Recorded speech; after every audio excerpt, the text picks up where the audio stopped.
Greetings and welcome everyone to an All You Can Geek Gamecast. I'm one of your hosts, Jim Gass, joined by Mike Sneedy, What's up? Corey Feinsod, Ahoy. and Tony Korkanakis. Oi. Welcome guys, welcome listeners, welcome viewers. We're live right now on Twitch, Tuesday nights at 8 o'clock. We start off, we do the movie cast, do Gamecast. If you can't join us for these, we'd love to hear from you. We can chat with you on here. But if you can't join the live broadcast, YouTube's got all the content. If you're watching that over there, be sure to subscribe. That helps us out. And give us a like. We'd love to hear from you too. Leave us a comment. Gamecast for this week, folk. New week, new release. What have you been up to, Mike? Kick us off. Playing Monster Hunter Wilds a lot. You're doing Monster Hunter A Wilds. lot. I think Mike is.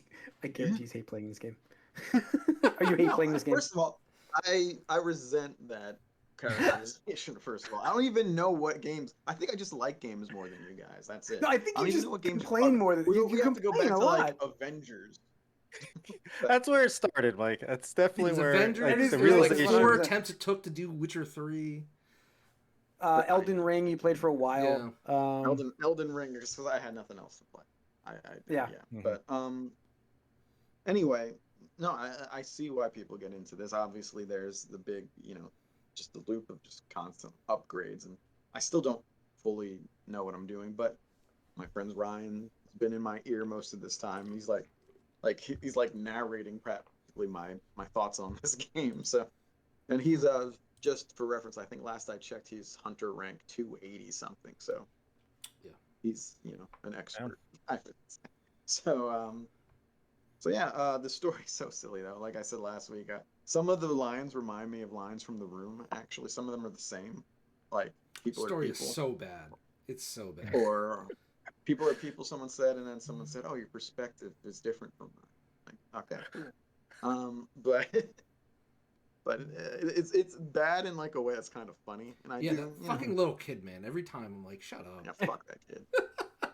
It's so funny how you're like these like the nicest colonists ever who were there for no reason, and and like the way to solve all ecological problems is just go kill something. Just find something and kill. I mean, Apex Predator. That's what just like, hey, it's an Apex Predator, right? Yeah, sure, kill it. It's always the solution, even though I don't know. In the post game, what your big solution seems to have caused a lot of other problems too that you have to fix. But it's real fun. It's been funny. And I God though the menus, the trying to find things, trying to play online. Like I would not have any idea if I didn't have someone who's played it as much as Oh yeah, no, Ryan walking me awful. through it. The UI is lost. horrendous. And It's horrendous. there's just so many things, like Yeah. too many, honestly, too many resources. But Yeah, because even like Corey and I played with part of your what you friend work Ryan. towards, I guess. And like I remember, because there's what is it, hunting party, but then the actual party, and there's 2 different things, and like they mean specifically 2 different things, and it's not intuitive at all. It's like one lets you like it is like you all search the same zone together, but the other one is like you're in your own instance version, but you can come together just to fight a monster. It'll like zone you into a temporary one. It's so fucking convoluted though. It's like why do we have these names that are so similar? Just call it 2 different things. Be like instanced. Well, listen, I completely got thrown off by the vocabulary of the game on a very basic level, like affinity. They say, I thought that had to do with your weapon would be more powerful if it matched your armor, and that's not it at all. No. Don't even think about what I just said. It's affinity is its own stat. It's just like critical chance, I guess, and you adjust that some other way. So I'm like, oh, so why the whatever. But I'm in it. I'm in it with him, and I'm in the end game. I've gotten some fair amount of stuff. So did you beat the story? Like, did you beat the arc? Yes, okay. I rolled credits. I beat this little kid's best friend. I murdered for him or something. Yeah, and I murdered him again too a little later. Yeah, they keep him. You gotta farm him for a bit anyway. That's the nature of the game. All these things keep coming back, but no, I do like it more than I expected. I will stick with it for a while, so it's good.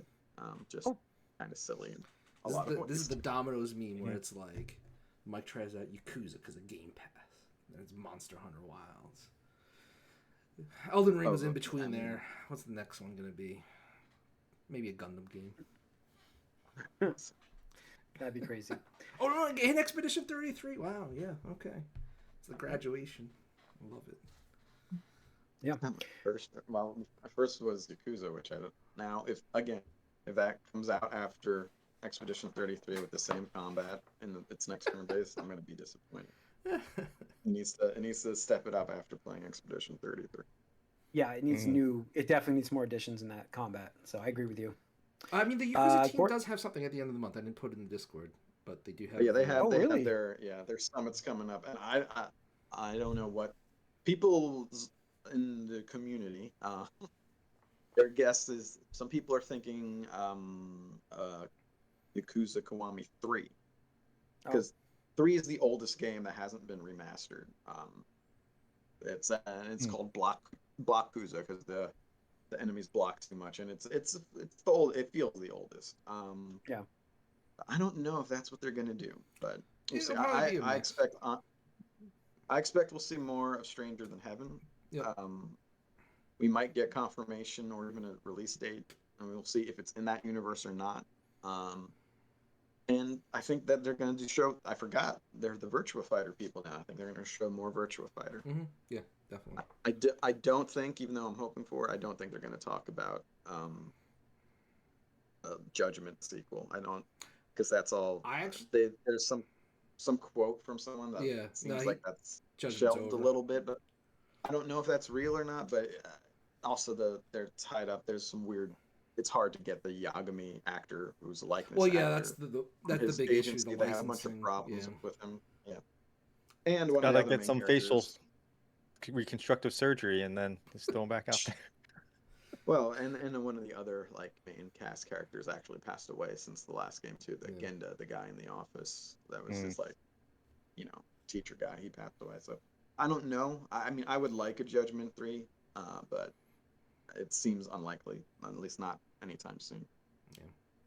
Those are my predictions for the RGT Summit, which I will be watching very closely. Nice. Okay. All right. Corey?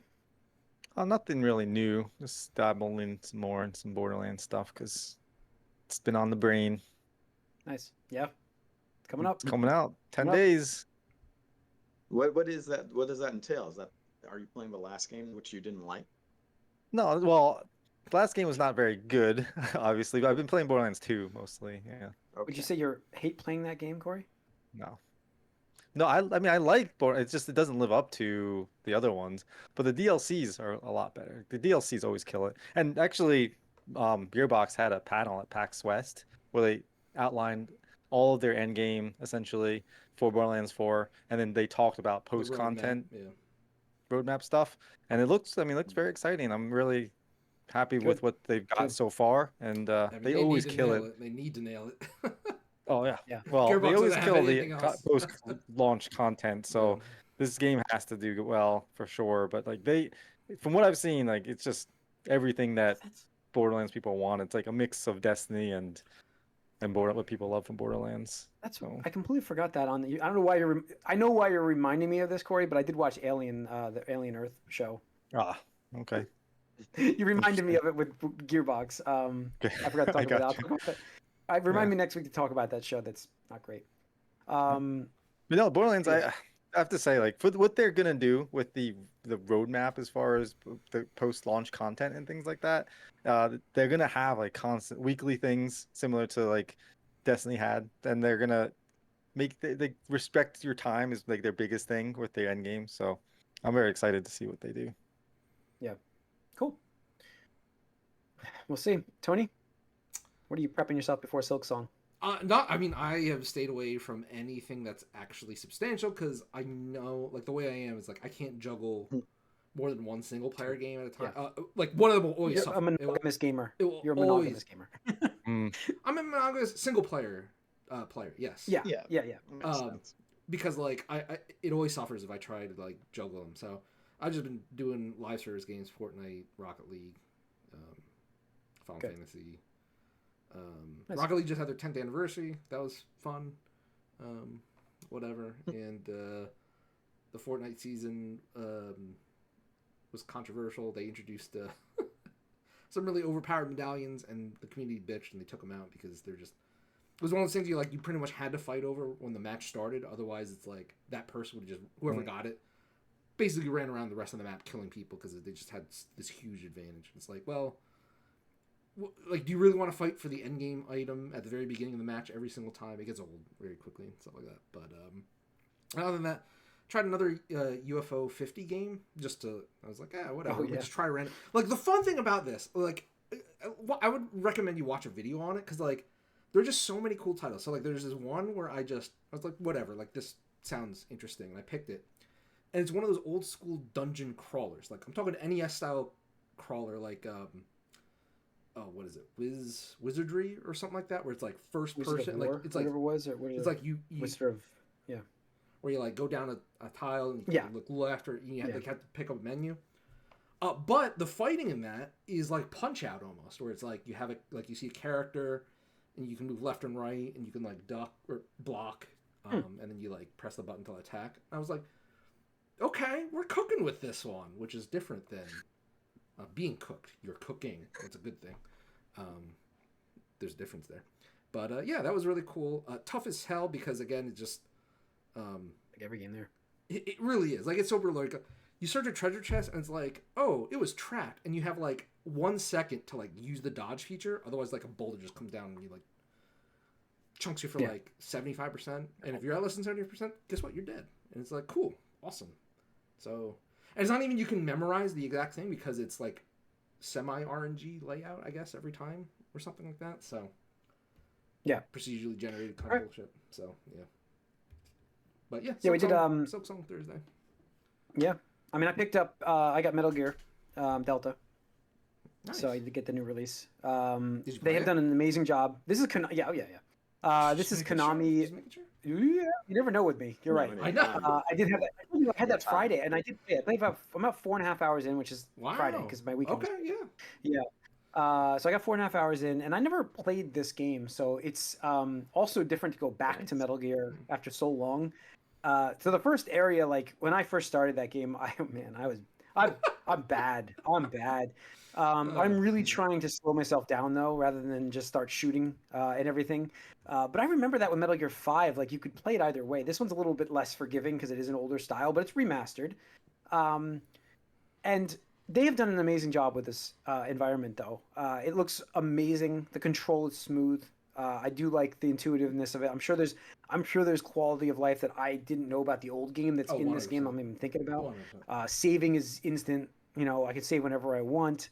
There's a lot of auto saving, which is another huge feature of it. I will say this game is, and it may have been like this in the third one. This game is bullshit with cover, bullshit in camo. I am covered 90% in these weeds, hiding from these people, and let's just go check out this bush over here and walk up and go, really? Oh, there's a dude in this bush. No, come on, man. You're in a fucking jungle. You are never seeing. I find it works in your favor too, because I'll be I remember at least back in the PS2 days, it's I'm an 80% cover, and it's clearly there's a person here sticking out of a bush 20% of the way, and it's oh, I guess there's nothing here. It's no, I was at 90% cover by early on, just in the second area, right before the ending of the opening act, essentially.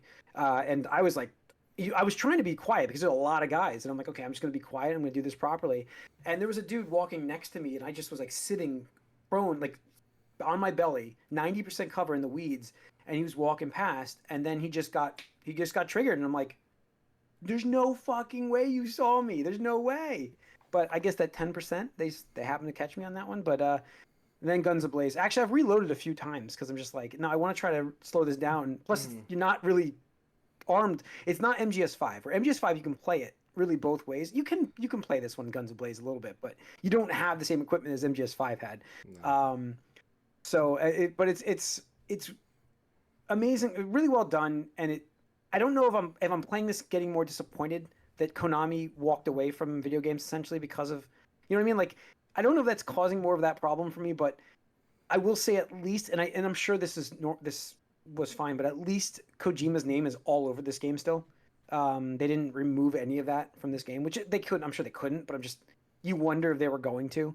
And his name's all over it still. So they have done that okay, pretty well, giving him props considering their Fallout. And I'm sure it wasn't, I'm sure it's been a long time now, but you never know. You never know with this, especially with Konami and how they were done with games. 10 years now, actually. I really hope that the sales of this game get them to start up a new Metal Gear. I really do. And finish it. That was 5's biggest problem. Game of the year. If it finished, game of the year. That's all you had to do. Finish the act. But would have made our lists from last week if it. Yeah, no. This is going to definitely be.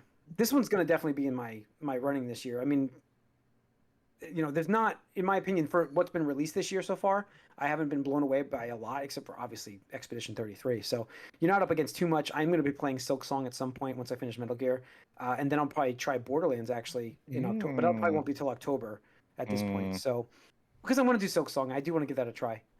So I do want to give it. For $20, the value of that game, I couldn't believe that game is launching at $20. By the way, that is, in this day and age, that's incredible.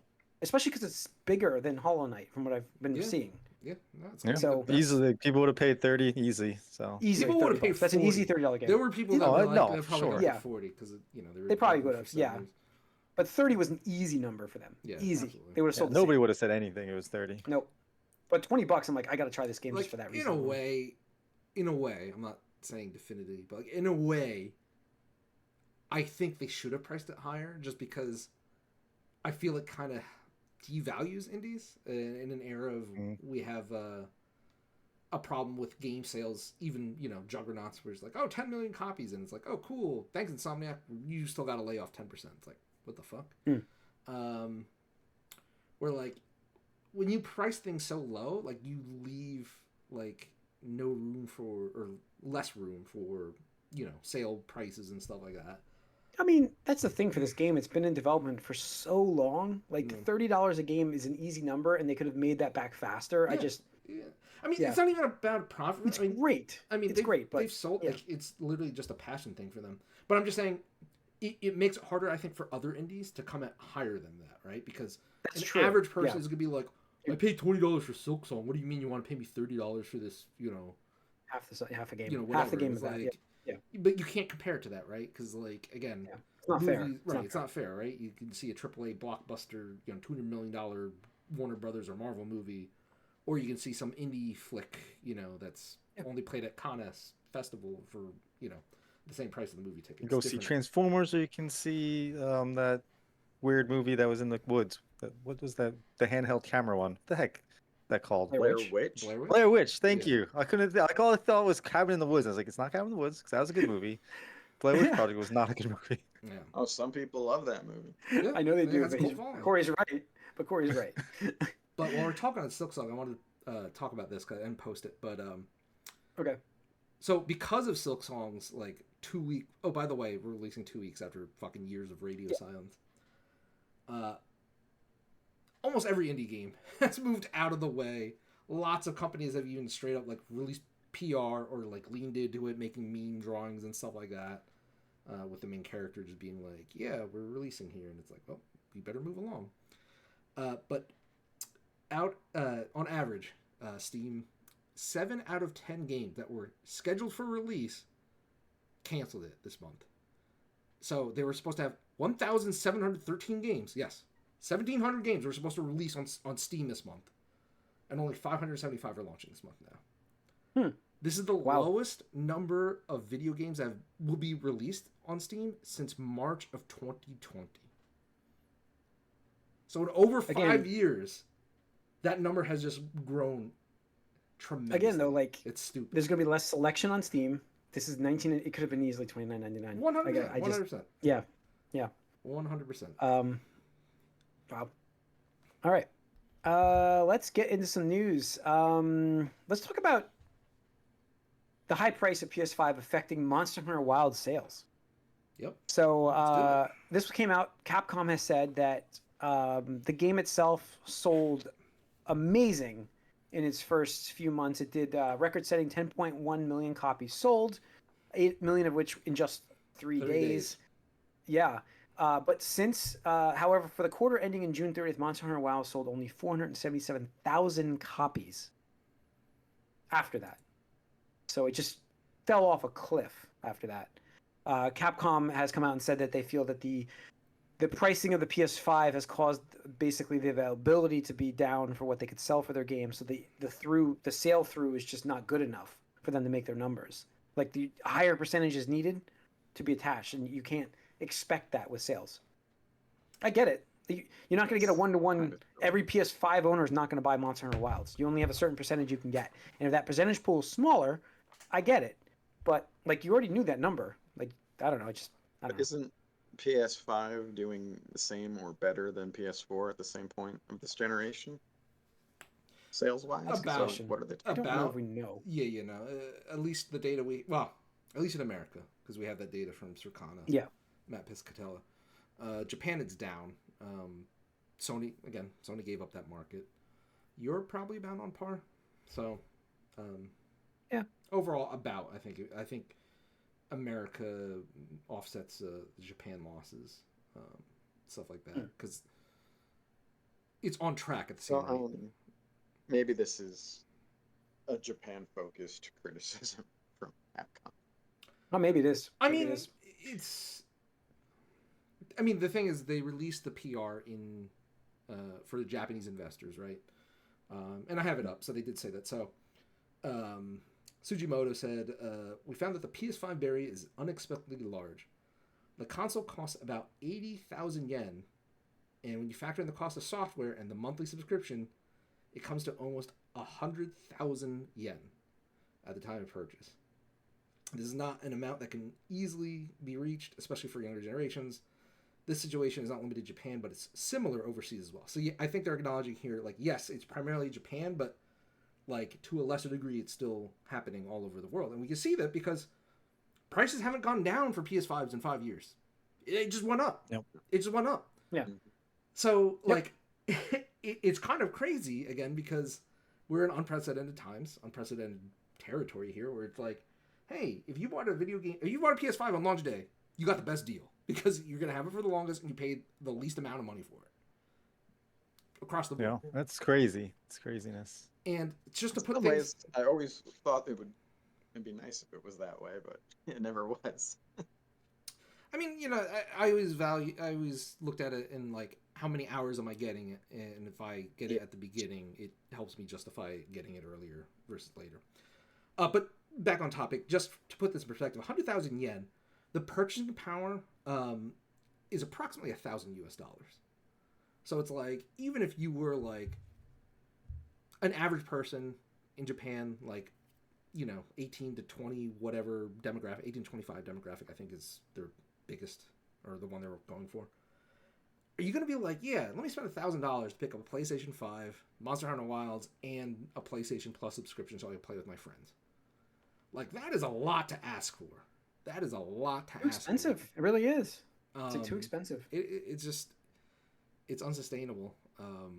And that's why, like, these people we're already getting rumors like PS6. I'm just like, who the fuck is going to want to jump on a PS6 right now? Like, the market is in shambles. The economy is in shambles right now. Like, yeah, I didn't put that on the news, but I did see that handheld rumor for PS6. Yeah. And it's just like, we are not ready. Like, a PS6 or a PS5 Pro is what, $699 now, right? I think after the price jump. It's not $740. Is it? Yeah, $699, maybe $700. I thought it was $750. Maybe I'm wrong. Oh. $650. Whatever. $650. Was it But, like, $650 anyway, PS5 Pro. Anyway, like you said, while you look it up, Jim. Like you said, we're not getting a PS6 that comes under $700. There's no way. Not a chance. Zero. Not a chance. There's zero. Which, yeah. And people are going, why? Your entry fee already is higher. Yeah, your entry fee's already higher. And there's a website that came out with this, God, what was the fucking, it was like an enthusiast website. But they're like, oh, game systems don't fall in price as much as they used to, which, okay, yes, it does. It doesn't.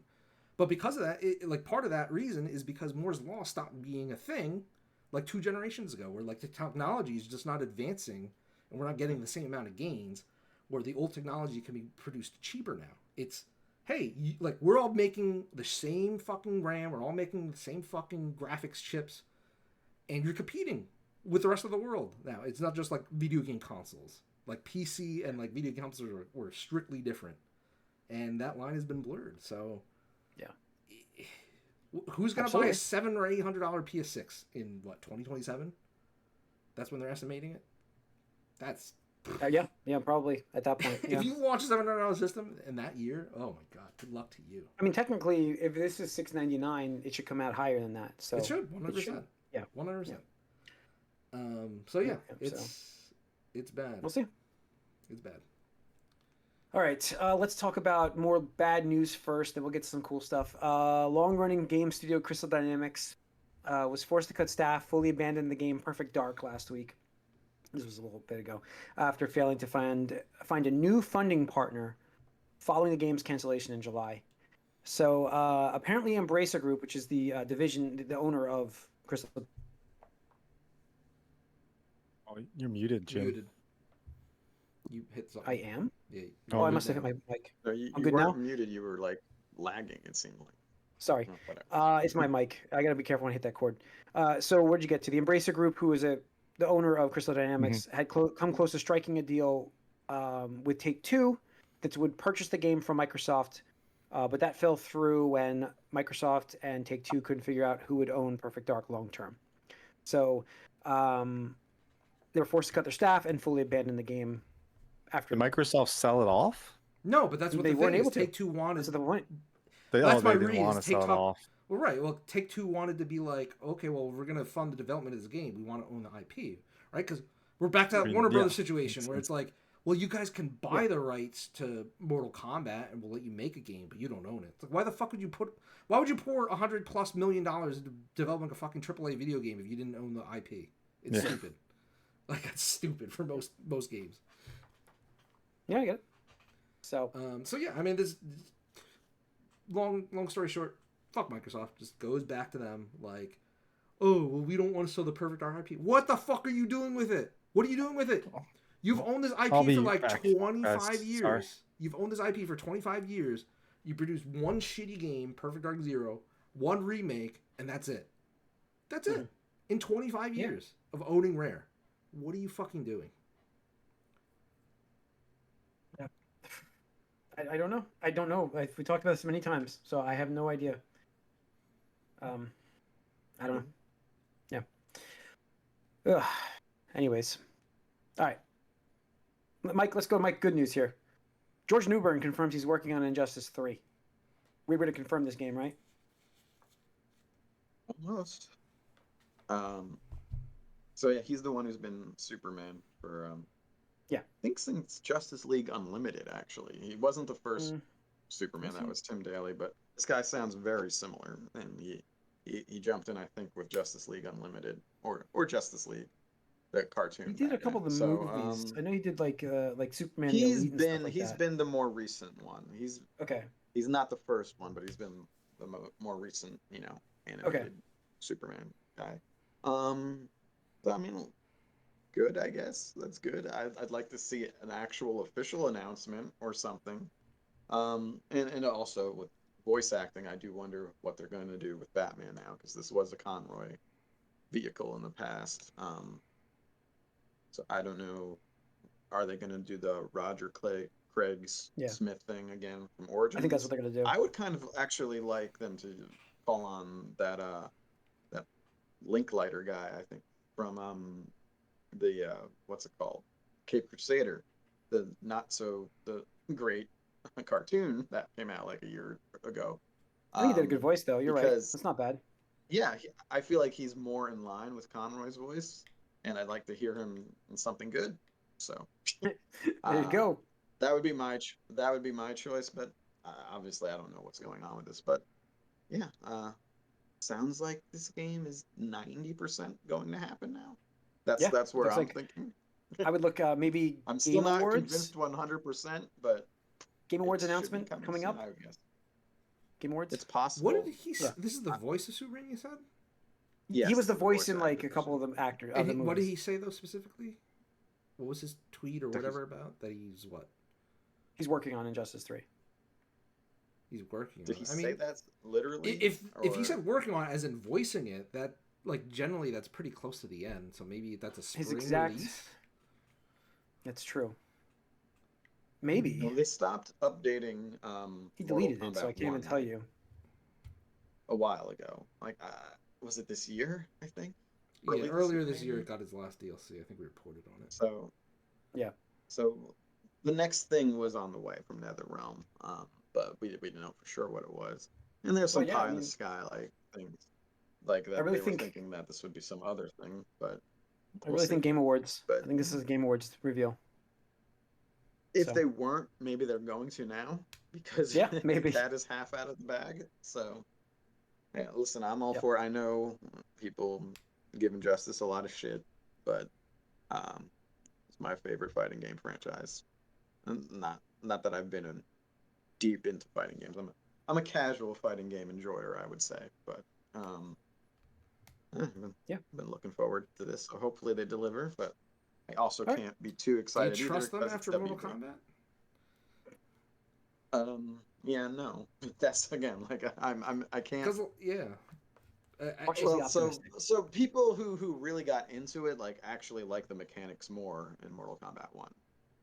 It was pretty hard for me to get into with the cameos. I didn't really like that, but again, I'm more casual. I mean, not even that. I'm just talking about like monetization and stuff because I remember The having talked about monetization. Injustice. I mean, it's really the customization that I don't like. That it got so streamlined and then like monetized in a way that didn't. But I mean, we'll see. Like again, I can't be as excited as I would have been like 5 years ago. Right. But I still want to see something from them. So I do hope they remember what made people like Injustice 2. But we'll see. We'll see. Lastly, in the news, tomorrow we have a premiere for you guys. Well, you'll be watching this already after this podcast airs. Actually, this is Wednesday, September 3rd. 007 First Light Deep Dive. 30 minutes of new gameplay from the Hitman group that's doing this 007 game. So we'll know more about it by the time you see this.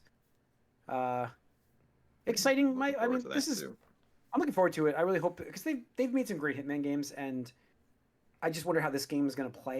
You know what I'm saying? Like I don't know what it's going to be like. It's gonna play like a Hitman game, I think. Could. If it plays Could be like a action Hitman game. That's awesome. Yeah. I don't want a fucking I action expect game. that.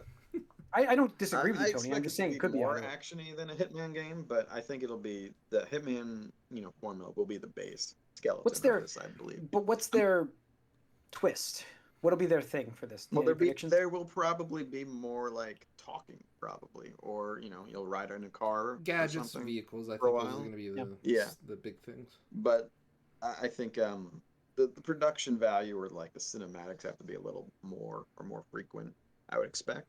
So but again, maybe we'll get these answers tomorrow. I feel like that getting a sense of how Hitman it is and how cinematic it is, because Hitman isn't really that cinematic of a game. It's not, but it could be. So we'll have to see how it goes. I mean, cinematics cost money, so if this has the budget, we'll see it. It'll be pretty apparent.